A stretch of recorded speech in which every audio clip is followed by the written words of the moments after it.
ખાવો જોઈએ ભાઈ? સમતોલા આહાર વાળો. કેવું ખાવું જોઈએ? જેમાંથી આપણને પૂરેપૂરું.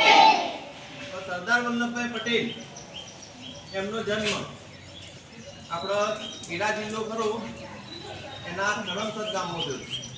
સરદાર સરોવર ડેમ જેના કારણે ગુજરાતના 10,000 તેનો વિચાર પણ સૌપ્રથમ મૂક્યો હતો સરદાર સાહેબે.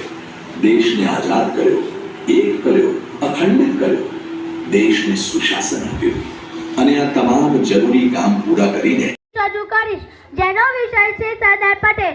Today I will speak about the Iron Man of India.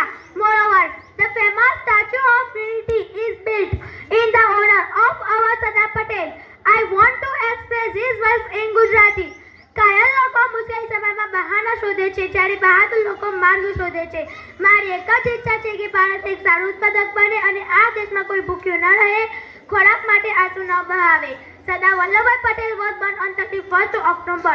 Good morning. આજે આપણે ક્વિઝ રમવાના છીએ. સરદાર વલ્લભભાઈ પટેલ વિષય છે એના વિશે આપણે પ્રશ્નો પૂછીશું. 3 ટીમ છે. પહેલી ટીમ છે સરદાર, બીજી ટીમ છે વલ્લભભાઈ અને ત્રીજી ટીમ છે પટેલ. બરાબર. સૌથી પહેલાં તો જનરલ રાઉન્ડ છે જેમાં એક પ્રશ્ન દરેક ટીમને પૂછવામાં આવશે. એવી રીતે 3 રાઉન્ડ થશે. દરેક પ્રશ્નના 5 માર્ક્સ. બરાબર. અને એ રીતે 15 માર્ક્સનો છે આ રાઉન્ડ, જનરલ રાઉન્ડ. અને સેકન્ડ રાઉન્ડ છે બાઉન્સર ક્વેશ્ચન. તો એ ક્વેશ્ચનનો 10 માર્ક છે. જો સાચો આન્સર આપશો તો 10 અને ખોટો આન્સર આવશે તો -10 થશે. તો એ પ્રમાણે તમે ધ્યાન રાખજો. બાઉન્સર ક્વેશ્ચનનો આન્સર જેને બી આવડે તો ફર્સ્ટ જે આંગળી ઊંચી કરશે એને ચાન્સ આપવામાં આવશે એ ટીમને.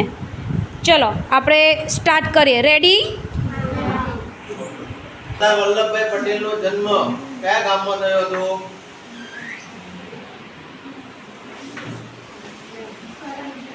કરમ. 5 માર્ક્સ.